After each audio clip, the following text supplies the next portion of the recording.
Hey guys, welcome to Critical Beauty Salon. If you're new to this channel, welcome. Today, I want to talk about the 5 things that bother me about the pageant industry. But before I continue, make sure you subscribe if you haven't done so by clicking the subscribe button and the bell icon below to get instant notification for the next video. I have been following pageants as far as I can remember, actually for over 30 years now. I've seen the pageant industry evolve from just another form of entertainment to now a multi-million-dollar business. Here are 5 things that bother me about the pageant industry. At number 1, pageant scammers. Every year, gullible young women sign up for pageants without first researching the history and background of these pageants. Before I purchase something that I really need, I always make sure to know everything about the product and even check the reviews from other people who have used that product. The same practice applies to pageants. You need to ask the organizers as many questions as you can until you sense that their pageant is legitimate and reputable. Also, it is highly advisable to ask former contestants what they think about that pageant and whether or not that pageant met their expectations. I have heard of so many horror stories of young women being duped by pageant organizers into thinking that the voting system would be fair and honest when the truth is that the results had been rigged. There have been many cases where the organizers have failed to deliver the prize package to the winner, even if she has successfully fulfilled her reign based on the contract.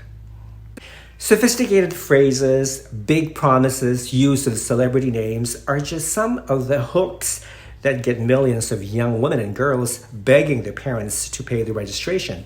An example of a pageant scam would be something like this. In order to participate, the contestants have to pay things like a general entry fee, which is normal, but then you have training sessions, a full-page ad in the sponsorship book, wardrobe, and not to mention travel and accommodation. Nothing wrong paying these fees up front if they are required and written in black and white on the application form, but if you start paying for extra things and services after you enter, then it's a scam. Some pageants may make unrealistic promises about scholarships and potential stardom to entrants, offer costly photographic contracts and modeling assignments, or create competitions within competitions such as Best Dress, Best Social Media Challenge, Best Talent, or Best Personality to draw in more entry fees. These scams may also include overpriced and hidden fees, publicized events that never take place, failure by the organizers to fulfill promises to promote a pageant, failure to produce promised programs, and suspicious contracts that call for further payments. Don't get me wrong, there are legitimate beauty pageants that have been running successfully for many years, but when you pay thousands of dollars for a shot at fame and all you get is a plastic glass trophy worth $25, maybe you should reconsider. That's why it is always important to know what the prize package is and that the prize package should be mentioned in the agreement form. Competing in a pageant is yet another form of consumerism. If you don't want to have a buyer's remorse, then don't purchase something without first doing research about the product. Number 2, overconfident contestants. Young women and girls compete in pageants to build self-esteem and confidence.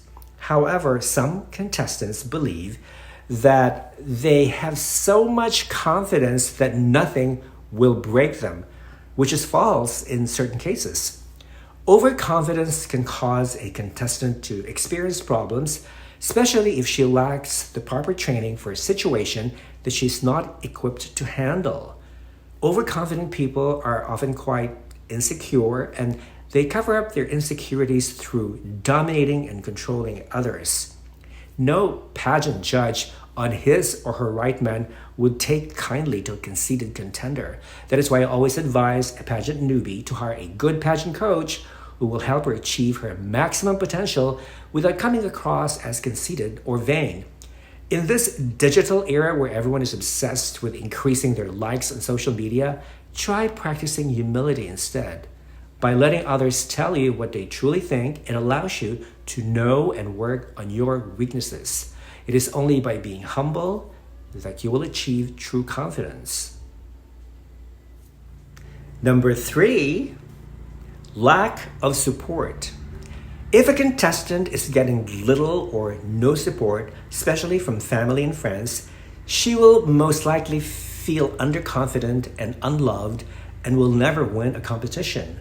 Social support contributes to psychological and emotional health, and the more social support that a contestant receives, the more her level of confidence increases. Why do you think girls from Latin America and the Philippines never fail to place in international pageants? Because they receive continuous huge support from fans, family, and friends. Not to mention that pageantry is a permanent fixture in their cultures.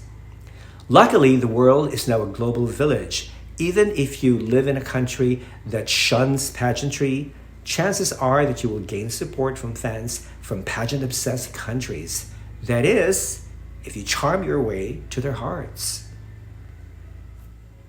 Number 4, questions about controversial issues.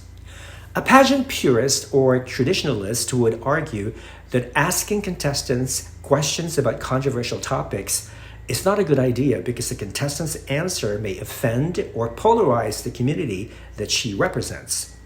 Although I don't consider myself a purist or a traditionalist, I do hate to see a contestant being put on the spot and then being mocked or ridiculed on social media or even in traditional media when her answer to a politically charged question does not agree with the judges despite a substantial delivery.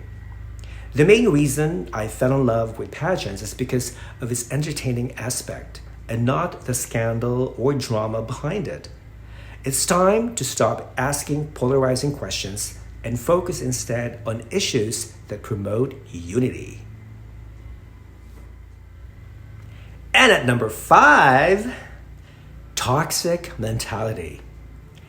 In pre-internet days, bullying pageant contestants hardly existed. But since the creation of Facebook, YouTube, Instagram, and other social media platforms, cyberbullying has become the habitual activity of trolls and haters who harm and intimidate anyone involved with pageantry by posting nasty and disgusting comments about their target. The anonymity is encouraging them to speak out without the consequences. Cyberbullying can be so destructive to the point that it could affect the mental, emotional, and physical health of a pageant queen. Even though blocking a hater may diminish the problem, haters will never go away as they will find someone else to cyberbully. Your best defense from haters is to cancel them permanently from your life by ignoring them, by blocking them, and by seeking allies with people who accept you unconditionally. And there you have it, the 5 things that I hate about the pageant industry. Do you agree or disagree? Comment below. If you like this video, give it a thumbs up so YouTube's algorithm will take notice and recommend it to other viewers. In this way, you can help my channel grow. Until the next time, bye.